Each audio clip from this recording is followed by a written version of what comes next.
বসিয়ে নিয়েছি, কড়াইটা গরম করতেও দিয়ে দিয়েছি। এই যে বাদাম বাড়িতে ভাজবো, কাঁচা বাদাম, কালারটা দেখেই বুঝতে পারছেন পুরো কাঁচা বাদাম, এটা বাড়িতেই ভাজবো। তো আমার কাছে আছে সাদা বালি, লাল বালি। যাদের কাছে নুন থাকবে তারা নুন দিয়েও করতে পারবেন। বালিটা সাদা বালি বুঝতেই পারছেন, আর একটু কালারটা চেঞ্জ হয়েছে কারণ আমি এই মাত্র একটা আমি করে ফেলেছি। তারপর মনে হলো না, একটু সবার সাথে এটা শেয়ার করা যায়, তাই এর মধ্যে বালিটা দিয়ে আগে বালিটা একটু হালকা গরম করে নেব। বালিটা যেই গরম হয়ে যাবে এরমভাবে হাত দিয়ে আপনারা বুঝতে পারবেন যে বালিটা গরম হয়ে গেছে। আপনারা এটা চাইলে নুন দিয়েও করতে পারেন। আগে একটু বালিটা গরম হয়ে যেতে দিন। বালিটা গরম হয়ে গেছে, একটা ধোঁয়া উঠছে, ক্যামেরায় আসছে কিনা বুঝতে পারছি না। এখন গ্যাসটা সিমে করে দেবো, দিয়ে এতে যে এই কাঁচা বাদামটা দিয়ে দেবো, দিয়ে এটা কিন্তু অনবরত নাড়তে থাকতে হবে। গ্যাসটা ভুল করেও ফুল আঁচে দিয়ে দেবেন না, মিডিয়াম রাখবেন, কারণ বালি কিন্তু খুব গরম হয়।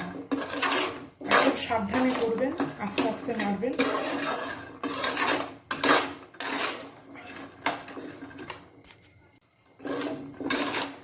দেখুন একটু সময় নিয়ে ধৈর্য করে ধীরে সুস্থে করবেন। দেখুন আস্তে আস্তে কালার চেঞ্জ হচ্ছে, আর একটা এই যে বাদামগুলো ফাটারও একটা আওয়াজ আসছে, আর বুঝতেই পারবেন, দেখবেন এই যে কালারটা চেঞ্জ হচ্ছে, আর কিছু কিছু বাদামের খোসাও ফেটে যাচ্ছে। আওয়াজ তো হচ্ছেই ক্যামেরায়, এই যে এখন গা থেকে এগুলো ফেটে যাচ্ছে। একটু সময় নিয়ে ধীরে সুস্থে করবেন, যে কোনো কাজই ধীরে সুস্থে একটু ধৈর্য ধরে করলে ভালো হয়।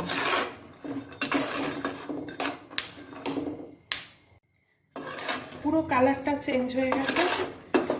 আবার বেশি ভেজে ফেলবেন না, গাগুলো বেশি লাল লাল করে ভাজলে কিন্তু এই যে এই বাদামগুলো লাল হয়ে গেলে তখন কিন্তু বাদামটা খেতে পিটপুটে লাগবে। তো আমার ভাজা হয়ে গেছে, চলুন।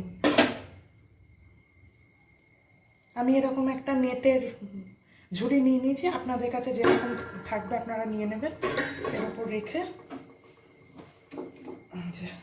বাদামটা ছেলে নেব, বালিটা নিচে পড়ে যাবে, এদিক ওদিক হবে না।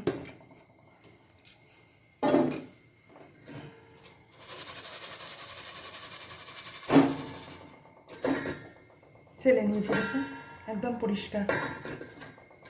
বাদামটার এই বালিগুলো হেরে নেওয়ার পরে কিন্তু এর গায়ে প্রচুর বালি থাকবে। বালি তো চোখে দেখা না গেলেও প্রচুর কিন্তু গায়ে বালি থাকে।